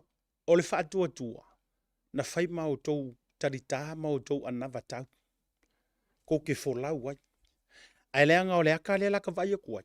Ngā kou a maka mai le fo lau ma le wha kua. Ai peia i erika ngaka le ua fo lau i mga kua ngaka. Ia. Tasi lea lape ai. Ngā sausau mai sia ka kou mea, mai sia ka kou wā mio o folau mai ma le wha kua. Ai peia le la folau mai ma upu mai kua. E peia sia ka kou wā mio le la arua. Folau ma upu mai kua. Ua makua kia ia le folau ma le wha tua. Ai ua fai upu mai kua ma upu sala kua. Yes. O upu sala kua. One of the biggest sei whea kōra ukala lea. Ole one of the biggest mistake I mengi o kai. Ole umaenga. Ua tuu le game plan sa iai. A ua esere mea ua alu i ele whaalangolangu. Yeah. That's one of the biggest mistake kele nga ko ilalo wai kai. Foi le masangi ngo fa so atu. Ai se vaenga e koe wha manga kupea ma koe wha manga kupea nga pa u mai ka ko sa HRPP mai le amakanga lava. O ke mau lava hauia I lo ua taritonunga ona ua amakanga lilifa e sero ka ko wha kua maro ka ko wha moenga I le kua. Yes. Ote, I stand firm on that. Ma fua I sea. Wa whaila fo ngā whaife au. Whi ngā waku leo ngai whaife au. Ai ave le whamasingonga. O I ngā o wa ai ai au. Wa esele mea wa ngai ai. Wa amaka o ngā whaamoe o ka ko kai sa iai ngā kaimi. Wa whaamoe I lona lava malosi malolatou lava ata mamai. Ai ua whaakua ngai ai. Le sosia ma le aka maisili o le akua. Ia. Wera pe fia whaafonga mai ai kai ngā pe leo ke le karianga. Leanga o la lava e iai a la le whaamawarunga. Yes. E ki ngā whaako ilaloinga. Ma whaali e le atua re ko ilalo iai onga o le whaamoe le marosi. A la e whaakau ke ea e whaamoe e le marosi. O mairo la ia leo le malo fou. O le poromisi fo ile ngā wakua i le akua. Fo lau ma le whaakua kua. Le hele winga o le ngā mea. Aua kou ke koe whaamoe. O e ngā ane o te whai atu. O ka ngaka ia ngā whaukuare ko ilalo le ngā iei mua. O le kere fo ngā leu koe whaukuare ko ilalo le uwai o koe fo i le keimingi. Yes. O tangata na whautuaina le whai ngā malo kuai. Le kele o le si mau CEO makangaka ye yai de kai mire ngai o e fo I ngā sa fau kua inga le pāle mia mua. O le aka kou koe ui fo I lai le ngā māsiasi.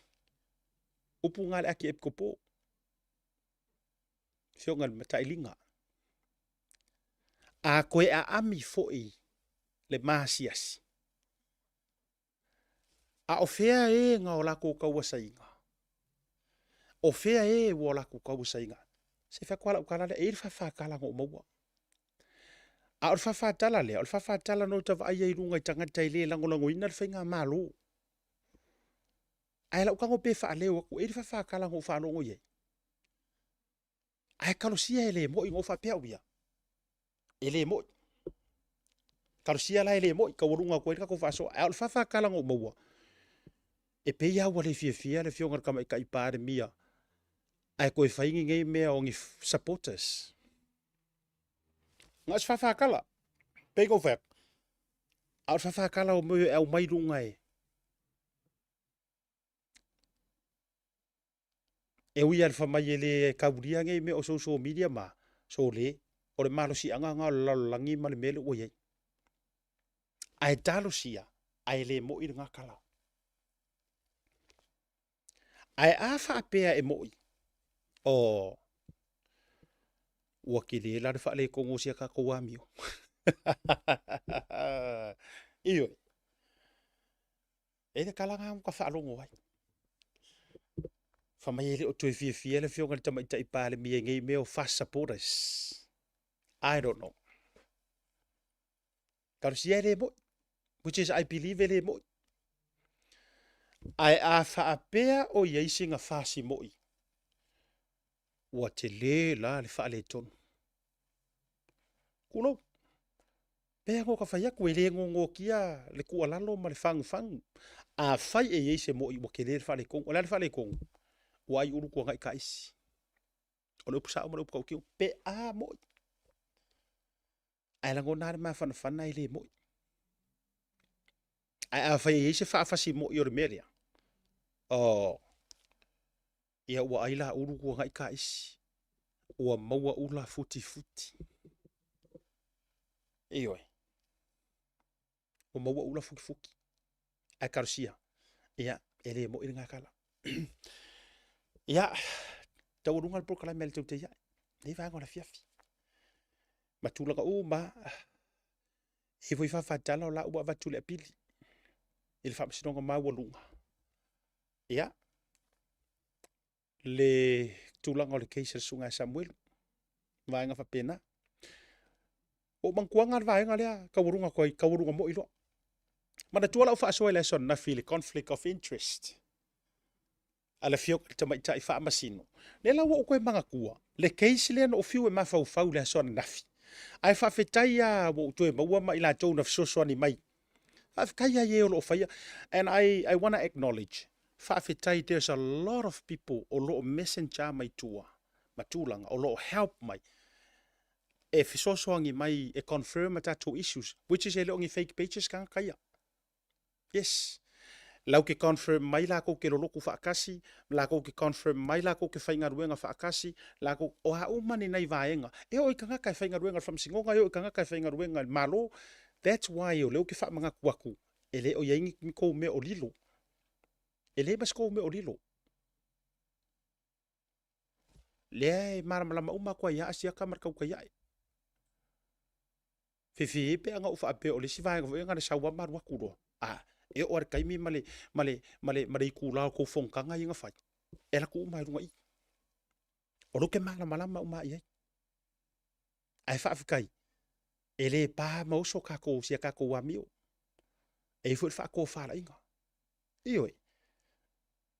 And don't you think o le o ka ua me kanga ka ia kai mio nga fonkanga ma me ye. Ioi. Ai si toi fa tura la utala.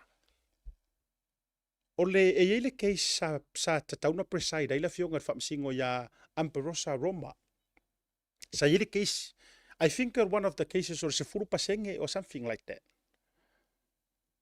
Ai sa tiklea il whamasingo lea. Lona so o tanga i se tasi o tina po o whaipule. O lea ngā awhia ai le case lava lea. Onga o le la tūlanga whaale ka le sia loruk whakasi. E ke agree au kara lea. E ise confirmation o ranga i tangata na lato confirming a mai tua. Le na fua ai o na whaase e tua ngalu e se le fionga i lea whamasino. Ai suir ka ngaka ngaki presidinga. Ma fua isea. Onga ore ka ua o so o kanga. Ia. Nga fisiria ai sea ngare mwhainga whai lea mea ngwhaingi. I le keiso Samuel. Ai sea. Ia. Pea ngō whai aku. E whai kala risa vidi. E whai ka kala. Matulanga whapena. Ia. Ai. Maua leo te lenga adoa. A o whawhatala lava na o whai atu. O la ewa whaalongu mata pena. Ia le tūlanga whapena. Ia. Talo sia ia. Ile anga le leo le tua tauru. Ia. Ai ta o toi langa tonu. Le fwoi nao mai na fito whawhinga sungai Samuel. Ia ma whairoa mai se kasi o mea maka ukia lava. E whaatau e se ai fo i tūlanga o mōlianga o le sa tō lau ina mai. E le ma whainga ka la Samuel i kua. Ai sa rumori maua kenge ia. wa I fou first time on TV ngā mea ngā sola mai kua ma ngā mau mea ngā whaingi video mua o ha o mai si vaenga ai re ngata ilea kua mori mau wale ainga e wha maungia sa informa o le ala fo ila le o le kelon mau pe whanga ia a whai pe whanga un koe su ele po inga whaia whalau tele le songa fua ia mo le vanga le fiafi tau runga poklame le tau te iae tato whira i tai au papakiu a maka kai au sau papakiu I nai way mouth I oe e mouth and park e marewa tale fitu sunguru ka papakiu ia si e fasolo ia la la taimi fio tu matala tu au tatu tala no foi ia ila so tai au ia tau runga foi I le fa fia ka tele ale fionga ia Pesetā Lesā Ilalio Tuanai o di tele tu a fai fo la ka fa le so kai au ia me se foi le weekend fai malu o faiva o te so na nau tele foi ia vea foi matulanga I sa ti ai ia ma fa le kongo I makakoroloku mai le sa io se fai ama pi I de molela ia wa foi le tua ta patu le ta fa munianga ia I ta tau te ulia I le vai asfo ia o le fia fili dei mo I la tau foi le restala I lupe foi va esi kar fiku ka ko felo ina ile officer foi le ia nei le unanga le self seas ia ile 5 Otara Road ia wa foi disi o vai ngai fa lo tele ia marista lai fo itulanga o tātou masenga ia ma proklame sa mo lupe foi va ese amatalia I le vai so fou ma ngalo le to ona seta ia pe afi fo ye senga ngana wole tauta mali ma taulo ulu ma tuare tu ia o sa mo ma lo fa fo ma a wori tele tu to table day weekend ta so fo tau mo fai ngalo ma tama fa nau ta lo nga sa mo under 20 junior manu Samoa ma le au malo si tonga le so taiao under 20 I North Shore Stadium North Upper Stadium feilo ai foi ia ise taimi la so tau ma le fiafi ia alo fa tele mo to fa so foi na